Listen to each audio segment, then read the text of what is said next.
بسم الله الرحمن الرحيم.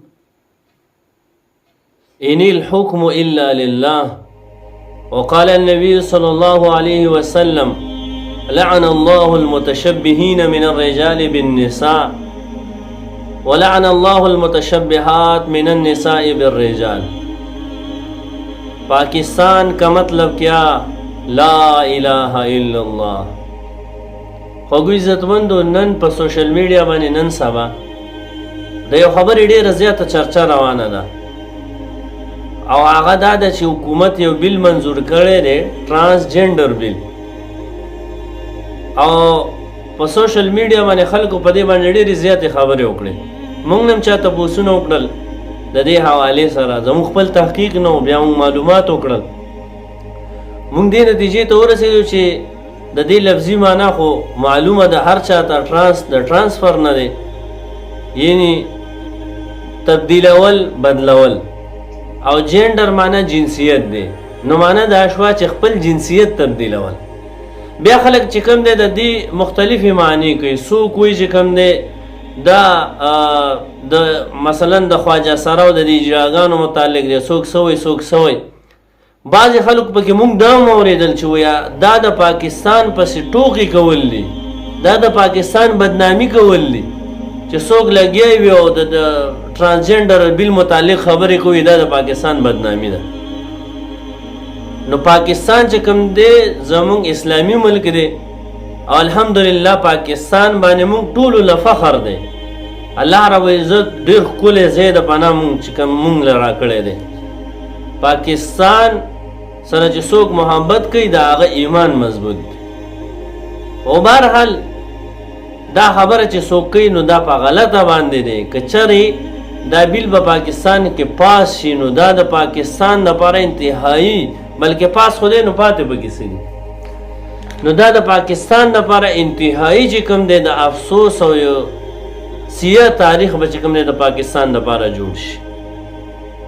نو بهرحال دا بیل چې کوم دی دا چې څنګه د دې لفظي الفاظ دي همدغسې د دې بیل چې کوم دی مقاصد هم په دې بیل کې همدغه خبره ده چې هر چا لره به د هغه د شخصیت د تعیین، د جنسیت د تعیین اختیار وي.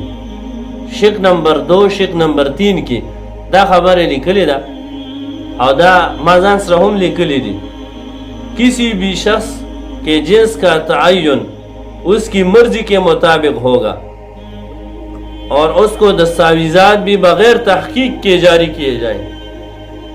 دنه به دا مطالبه نه وي چې ته سړی یو که ښځه په مخ بې غټه ګیرې خو چې ځان ته څه وایه ښځه وایي، نو دله اختیار دی، بس نادرا والا پاسپورټ والا به د جنسیت چې کوم دی ښځه لیکي. نو عزتمندو دا بیل چې کوم دی دا د پاکستان د آیین هم خلاف دی او د اسلام د قانون هم خلاف دی. د پاکستان آیین څه دی؟ پاکستان کا مطلب کیا؟ لا الہ الا اللہ. نو آیا لا الہ الا اللہ څه ته وایي؟ اسلام ته وایي. نو آیا په اسلام کې د دې خبرې اجازه شته چې څوک راولېږي خپل جنسیت تبدیل کړي؟ الله دې زموږ په مسلمانانو رحم وکړي. دا بیل دا تقریبا د 2017-18 نه د دې معامله شروع ده، خو د بیل پاس کېدلو سره سره 14,000 سړي چې کوم دی راولګېدل او خپل جنسیت یې تبدیل کړو. دغه رنګې 12,000 زنانه هغوی خپل جنسیت تبدیل کړی دی. نو سړو ځان نه چې کوم دی ښځې جوړې کړي دي او ښځو ځان نه سړي جوړ کړي. نو اوس د دې مطلب دا شو، د هماغه ناره شوه چې میرا جسم میری مرضی، په هر چا په خپل جسم کې د هغه اختیار او تصرف دی. نو اوس سړی چې کوم دی ځان ته ښځه وایي نو بس هغه له اختیار دی. نو دا اصل کې د الله رب العزت په خلقت کې تبدیل دی. دا خو د الله چې کوم مونږ په څه خلقت باندې پیدا کړي و الله په هغې باندې ښه پوهېږي. او یو سړی وایي نه زه سړی نه یم زه ښځه یم، یو ښځه وایي نه زه ښځه نه یم زه سړی یم.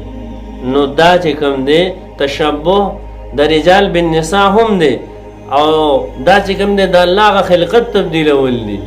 نو الله رب العزت دې زموږ په پاکستان باندې رحم وکړي. که داسې قانونونه زموږ په دې ملک کې پاس کېږي نو تاسو ته پته شته چې زموږ د ملک به څه حال شي.